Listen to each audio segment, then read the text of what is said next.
Mes amis, le calme simulé que l'Occident pensait avoir acheté après la guerre froide était une erreur de calcul monumentale.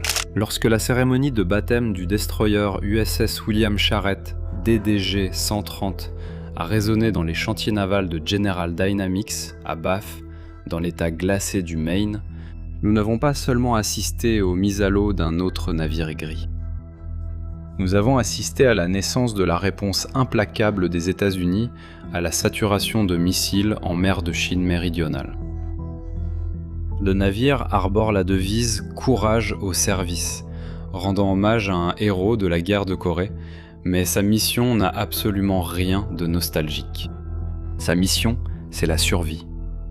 Voici la classe Harley Burke poussée à l'extrême de l'ingénierie, le Flight 3. La promesse signée du sang des concepteurs de ce navire ne concerne pas le fait de tirer en premier et de faire des discours. La promesse concerne le fait de flotter et d'opérer sans interruption, là où d'autres marines sombreraient dans un nuage de feu en quelques minutes. Il est la preuve balistique que la Chine n'est pas un ennemi du passé, mais une puissance industrielle et navale agressive qui a forcé Washington à pousser son architecture de combat de surface à la limite absolue. Alors, regardez à quoi nous avons affaire. Le secrétaire à la marine par intérim a décrété que ce destroyer sera le bouclier de la flotte. C'est la bulle invisible qui s'élèvera au-dessus des porte-avions nucléaires américains, empêchant l'essaim de missiles anti-navires et de planeurs hypersoniques du Parti communiste chinois d'atteindre leur cible. La guerre du XXIe siècle ne se mesure pas à celui qui possède la bombe avec la plus grosse ogive, statique, mais par celui qui a la capacité de traiter les données du champ de bataille, de voir les menaces au-delà de l'horizon et d'intercepter l'apocalypse plus vite que la vitesse du son. L'USS Charrette est le Léviathan d'acier et de code. C'est la barrière finale entre le monde libre et la tyrannie navale asiatique. Maintenant, abonnez-vous à la chaîne, activez la cloche des notifications et laissez un like sur la vidéo, car cela demande du travail de vous apporter tout ça. Et pour comprendre pourquoi ce navire va dicter les règles des océans, nous devons descendre dans la salle des machines et disséquer ce chef-d'œuvre boulon par boulon. Le Flight 3 n'est pas une simple mise à jour logicielle ou une nouvelle couche de peinture. C'est une révolution complète de la puissance cinétique et électrique, compressée dans une coque classique, qui a été portée à un déplacement massif de près de 10 000 tonnes. Environ 9 000 tonnes. Les ingénieurs navals ont dû retourner à la planche à dessin, élargir les compartiments et redessiner la structure de l'Harley Burke, simplement pour pouvoir supporter le poids gigantesque des nouveaux radars. Et surtout, sa faim énergétique insatiable. Le cœur de ce Léviathan d'acier et de code est effrayant. Alors que les générations précédentes de destroyers, Flight 1 et 2A, fonctionnaient à la limite de leur capacité, avec d'anciens générateurs, le Flight 3 a complètement changé la donne. Il intègre 3 générateurs Rolls-Royce MT5S absolument colossaux. Nous parlons d'un saut insensé et inédit de 60% dans la capacité de génération d'énergie de tout le système. Chacune de ces turbines délivre la stupéfiante puissance de 4000 kW, soit environ 5400 chevaux. Et vous devez vous demander pourquoi un seul navire de guerre doit-il produire une quantité d'électricité équivalente à celle nécessaire pour alimenter une petite ville flottante en continu? La réponse est à la base du combat naval moderne. Le combat aujourd'hui n'est plus thermodynamique et purement mécanique. Il est essentiellement électromagnétique. Cette puissance massive est la seule garantie que les radars et les systèmes de défense antimissiles du navire ne subiront pas de coupure ou de panne. Lorsqu'il sera nécessaire, que les radars antimissiles du navire ne tombent pas en panne. Et tout ce flux d'énergie a un destinataire vorace et précis, le radar ANFI 6V1. Connu dans les couloirs du Pentagone sous le nom de l'œil de Dieu. Et le Flight 3 sert de plateforme de lancement de ce système de balayage électronique actif, l'AESA, en 3 dimensions. C'est ici qu'entre en jeu la science fine et complexe des matériaux que l'Asie convoite, mais qu'elle n'arrive pas à reproduire au même niveau. le radar américain a abandonné l'ancien et limitant arsénure de gallium. Le SPY-6 utilise dans ses entrailles des modules de transmission et de réception forgés en nitrure de gallium. Mais calme-toi, je vais t'expliquer ce que cela signifie. Ce simple changement d'élément chimique est dévastateur pour les forces chinoises.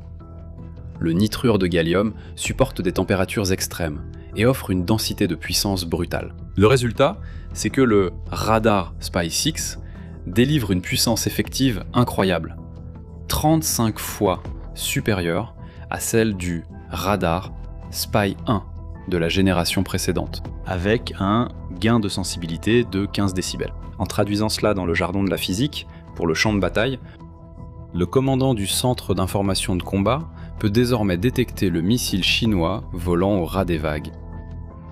Conçu pour échapper au radar, alors qu'il ne fait que la moitié de la taille des anciennes menaces, il peut pourtant être détecté à 2 fois la distance. Tu as compris le code ? Et la complexité ne s'arrête pas là. Cet œil de Dieu fonctionne avec 2 systèmes vitaux, travaillant en parfaite symbiose. La bande S, qui est responsable de la surveillance à longue distance, traquant les missiles balistiques qui descendent de l'atmosphère. Et, simultanément, la bande X, avec 37 modules radar ou branches par face.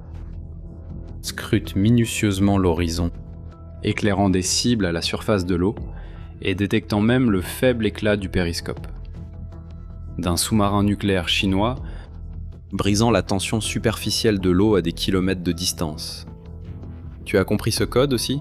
Encore plus effrayante est la capacité offensive silencieuse de cette technologie. Avec la bonne mise à jour logicielle, ce gigantesque radar AESA cesse d'être seulement un œil et devient une arme d'attaque électronique. Il peut diriger un faisceau concentré d'ondes électromagnétiques invisibles pour griller les systèmes de navigation des missiles ennemis en vol, les aveuglant avant même de tirer une seule balle. Alors, si jusqu'ici vous avez trouvé tout cela important, vous pouvez sponsoriser cette vidéo avec le super merci en mettant un pouce bleu juste en dessous, ou utiliser les informations qui apparaissent sur votre écran, pour que plus de Brésiliens aient accès à ce niveau absolu de contenu. Mais à quoi sert un œil omnipotent sans un cerveau instinctif pour réagir ? Le cortex neural de Charrette est l'Aegis Baseline 10, géré par Lockheed Martin. La marine américaine a abandonné les codes fermés et a migré vers ce qu'ils appellent une architecture ouverte. Ils ont adopté une bibliothèque de sources communes. Cela signifie que le destroyer n'a plus besoin de passer 6 mois en chantier naval pour mettre à jour son système. Si l'intelligence artificielle ennemie change la façon dont les missiles se déplacent, les ingénieurs américains réécrivent le code et mettent à jour toute la flotte du Pacifique en quelques semaines, en traitant des scénarios apocalyptiques en une fraction de millisecondes, sans bloquer le système d'exploitation. Avec l'esprit et la vision en place, passons à la force de frappe. La colonne vertébrale létale de Charrette, ce sont ces 96 cellules du système de lancement vertical MK-41. Elles ont été méticuleusement divisées en blocs le long de la coque. C'est le concept absolu de polyvalence destructrice. Le navire transporte sous le pont les missiles intercepteurs modernes SM-3 et SM-6, conçus pour traquer les missiles hypersoniques en dehors de l'atmosphère terrestre. Simultanément, dans les tubes adjacents, dorment les missiles de croisière Tomahawk, prêts à anéantir des bases navales du continent asiatique à des milliers de kilomètres de distance. Et les missiles RUM-139VL ASROC, qui sont lancés dans les airs pour plonger dans l'océan et traquer les sous-marins. Et si l'essaim ennemi parvient à franchir le réseau de missiles longue portée, tu me demandes ? Eh bien la défense rapprochée entre en action. Le destroyer est équipé d'un canon naval puissant de 127 mm 5 pouces à la proue. Et pour les menaces à très courte portée, la légendaire mitrailleuse rotative Phalanx CIWS de 20 mm crée un mur supersonique de plomb à haute densité dans l'air, soutenu par 2 systèmes indépendants de mitrailleuses MK38, de 25 mm et des tubes triples chargés de torpilles Mark 46 et Mark 50, prêts à écraser la coque de n'importe quel sous-marin envahisseur. Et faites attention, car l'ingénierie a anticipé l'avenir. Vous vous souvenez de l'énorme surplus d'énergie des moteurs Rolls-Royce ? Elle n'a pas été conçue par accident. Dans un avenir très proche, le Flight 3 pourra recevoir des systèmes d'armes à énergie dirigée, le rayon de la mort, les lasers à haute puissance, comme le système Helios, déjà testé par la marine sur d'autres coques. Ce navire pourra littéralement incinérer des drones chinois en faisant fondre leurs ailes dans le ciel, en utilisant uniquement de l'énergie électrique continue, sans dépenser un seul dollar en munitions solides. Et pour faire fonctionner tout cela, les plus de 300 marins hautement qualifiés comptent sur une automatisation à bord sans précédent, réduisant l'usure physique et mentale, permettant à l'équipage humain de se concentrer uniquement sur la tactique de la guerre ininterrompue. Maintenant que nous avons disséqué le colosse américain, nous devons briser le raisonnement linéaire et regarder l'adversaire qui a forcé ce saut technologique. La Chine. L'armée populaire de libération et sa marine. Personne ne peut nier les chiffres. La Chine possède aujourd'hui la plus grande flotte du monde en nombre absolu, opérant entre 340 et 370 navires de guerre, dépassant les États-Unis. Ils produisent des coques dans des chantiers navals contrôlés par l'État, comme s'ils imprimaient du papier. Ce sont des frégates, des corvettes et des destroyers qui forment un mur d'intimidation en mer de Chine méridionale, visant à mettre en œuvre la stratégie de déni aérien et de restriction d'accès. Mais avoir le plus grand nombre de navires permet-il de gagner une guerre moderne ? Non. Définitivement non. Les États-Unis déplacent plus du double du tonnage d'acier chinois. Le navire américain transporte plus de puissance de feu que 3 navires légers de Pékin. Mais le véritable talon d'Achille de l'avancée asiatique réside dans la science des matériaux combinée aux facteurs humains. La Chine a tenté frénétiquement de copier l'architecture à balayage électronique actif. La fierté de leur flotte. L'immense destroyer de type 55 arbore d'énormes radars et des centaines de silos sur le papier. Ils ont l'équipement. Ils ont le missile de saturation. Mais ils n'ont pas la résilience. La résilience physique du matériel et du logiciel. La théorie de laboratoire à Pékin est belle, mais en pratique, lorsque le radar doit fonctionner sous une pression thermique absurde sans le raffinement du nitrure de gallium selon les normes de l'OTAN, le serveur surchauffe, le logiciel plante. Et si l'intégration du système de défense s'effondre pendant une demi-seconde lors de l'attaque, la fierté de la marine chinoise se transforme instantanément en un cercueil de fer statique au fond de la mer. Le missile intercepteur est inutile si l'écran du radar qui le guide devient noir sous la pression. L'urgence derrière la construction de la classe Flight 3, vous devez placer l'USS William Charette sur l'échiquier impitoyable du monde réel dans lequel nous vivons. Les eaux du monde entier bouillonnent de leçons macabres de combat. Regardez la Russie. Il y a quelques années, la marine de Poutine était crainte comme une force mondiale redoutable. Aujourd'hui, la sacro-sainte flotte de la mer Noire, la flotte russe, est en train d'être décimée, humiliée et rayée de la carte. Et pas par des contre-torpilleurs avancés, mais par des drones aquatiques explosifs à bas coût, opérés par l'Ukraine. Au Moyen-Orient, les forces navales de l'Iran et de ses satellites, qui tentent d'imposer la terreur en mer Rouge, ont vu leurs bases et équipements réduits en cendres par des frappes chirurgicales coordonnées par les Américains et les Israéliens. L'USS Charette, il n'a pas été financé et conçu pour faire de la diplomatie du sourire. Il a été commandé et forgé avec les mathématiques de la panique de ces guerres, gravées dans sa base de données. Ce navire a été conçu de façon chirurgicale pour ne pas subir le sort humiliant du croiseur russe Moskova, et pour balayer du ciel les hordes de drones suicides bon marché qui infestent la géopolitique moderne. Y a-t-il des tensions autour du détroit de Taïwan ? Et si elles se transforment en fumée et en véritable feu ? Le Flight 3 sera-t-il l'axe gravitationnel de la flotte, soutenant le blocus et empêchant le massacre des forces alliées dans le Pacifique ? Et c'est ici que nous devons aborder le point le plus sensible de cette analyse, ce qui explique la raison pour laquelle Washington a pris du retard en chiffres absolus. Et alors ? O jogo global de verdade, como a nação mais rica, tecnológica. Et la puissance militaire la plus écrasante de la planète Terre a-t-elle permis à la Chine communiste de la dépasser dans la construction navale ? La réponse ne réside dans aucune défaillance d'ingénierie des chantiers navals de Virginie ou du Maine. La réponse réside dans l'exécution la plus létale et silencieuse de la guerre hybride sur le sol américain. Après l'effondrement de l'Union soviétique, une élite mondialiste à Washington a cru en la fausse utopie de la paix éternelle. La guerre n'était pas terminée, elle avait simplement changé d'adresse. Les dictatrices de la Russie et de la Chine ont compris qu'elles ne pouvaient pas couler des navires américains avec des torpilles. Ils ont décidé de les couler par la politique intérieure.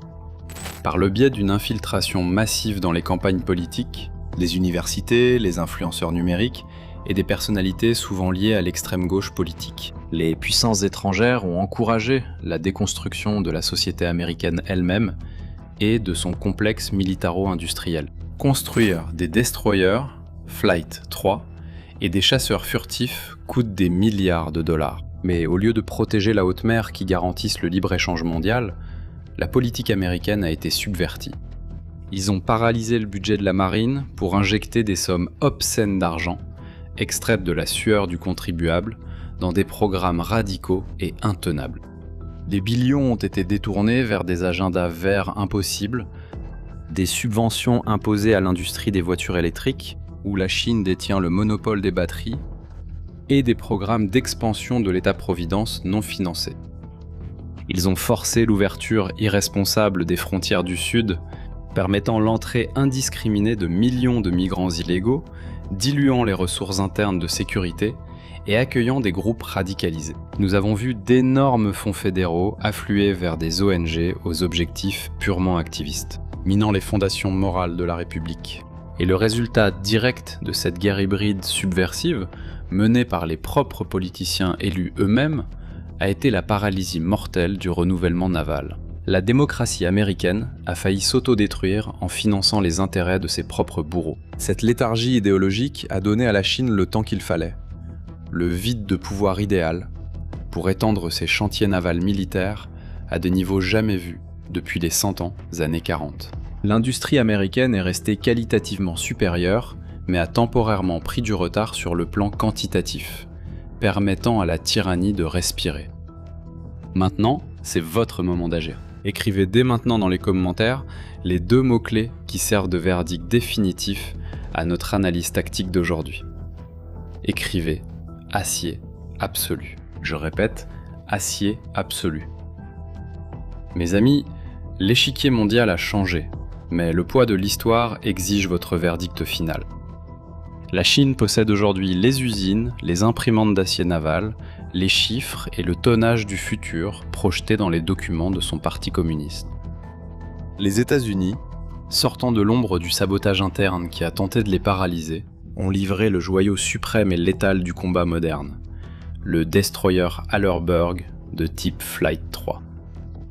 La guerre navale n'est pas l'art d'empiler des coques de métal dans des ports calmes. La guerre navale est l'art de Jésus. Gérer le chaos, endurer les ravages de la mer et prendre des décisions en millisecondes pendant que des missiles déchirent la stratosphère dans votre direction. La direction communiste a purgé ses généraux et amiraux expérimentés par crainte de révolte interne, laissant ses forces sans l'expérience sanglante de la mer. Le marin américain embarque avec une doctrine ininterrompue. Les cicatrices et l'héritage du combat réel, forgé au fil de décennies de patrouilles implacables. Et je veux laisser le doute brutal qui résonne dans les bureaux de renseignement du régime chinois. La Chine possède les pièces et les radars théoriques. Mais le jour sombre où la simulation informatique de Pékin prendra fin, et que le premier véritable missile balistique anti-navire hypersonique déchirera les nuages gris du Pacifique en direction de la flotte, qui aura l'ingénierie, les matériaux et le sang-froid qui fonctionnent réellement sous la pression insupportable du combat réel. La quantité dictatoriale en sera-t-elle capable ? Sera-t-elle capable de résister à l'impact implacable du léviathan d'acier et de code ? La naïveté a un prix que les nations ne peuvent pas payer. L'ignorance coûte leur propre liberté. Préparez votre esprit. Le blindage est stratégique. Et c'est pour cela que nous avons 2 stratégies consolidées. Premièrement, nous sommes dans une période sombre, où cette chaîne peut être retirée de l'antenne, sans préavis, et vous savez de quoi je parle. Et c'est pour cela que j'ai créé notre chaîne de secours. Si celle-ci tombe, nous poursuivrons notre mission de vous apporter la lecture du véritable échiquier sans la contamination des grands médias sur notre chaîne de secours, appelée Blindasuamente. Oui, Blindasuamente est le nom de la chaîne. Pour vous faciliter la tâche, le lien sécurisé se trouve également dans la description et dans le premier commentaire épinglé. Et si la chaîne 2, la chaîne de secours, est également supprimée, nous avons notre plan A, B et C. Si tu penses que les vieux médias corporatifs traditionnels vont t'exposer ces détails de sabotage politique à la Maison-Blanche et la véritable radiographie de la façon dont la guerre hybride a retardé la sécurité mondiale, tu continues d'être façonné par les récits officiels. Le système filtre et censure la carte de la subversion. C'est exactement pour cela que nous avons activé notre plateforme exclusive, opérant dans un bunker numérique, totalement libre de censure et d'algorithmes de contrôle. Oublie les débats vides à la télévision à partir de maintenant. Désormais, tu cesses d'être une cible passive de la désinformation.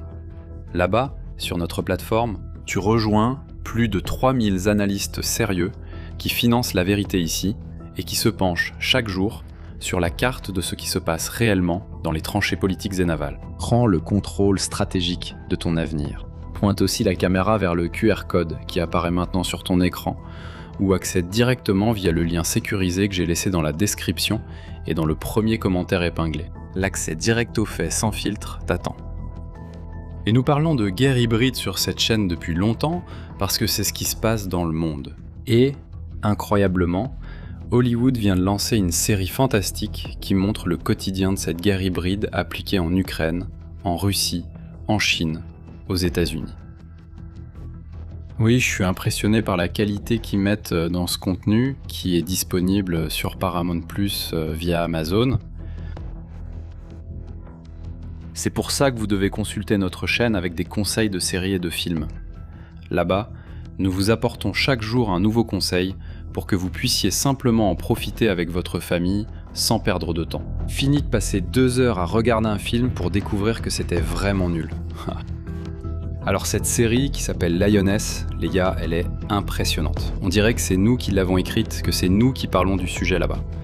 Alors n'oubliez pas de suivre notre chaîne, le lien est dans la description, dans le commentaire épinglé et dans la fiche qui apparaît ici sur votre écran maintenant. Abonnez-vous ici, activez la cloche des notifications et laissez un like sur la vidéo. Il y a déjà plus de 400 000 analystes d'élite ici sur notre chaîne Intelligentsia Strategica. Et si ce contenu a été important pour vous, vous pouvez parrainer exclusivement cette vidéo en utilisant le super merci, le super sticker, le super like ou les informations qui apparaissent ici sur votre écran. Je suis Shimon Oliveira et je vous attends dans la prochaine vidéo. À bientôt!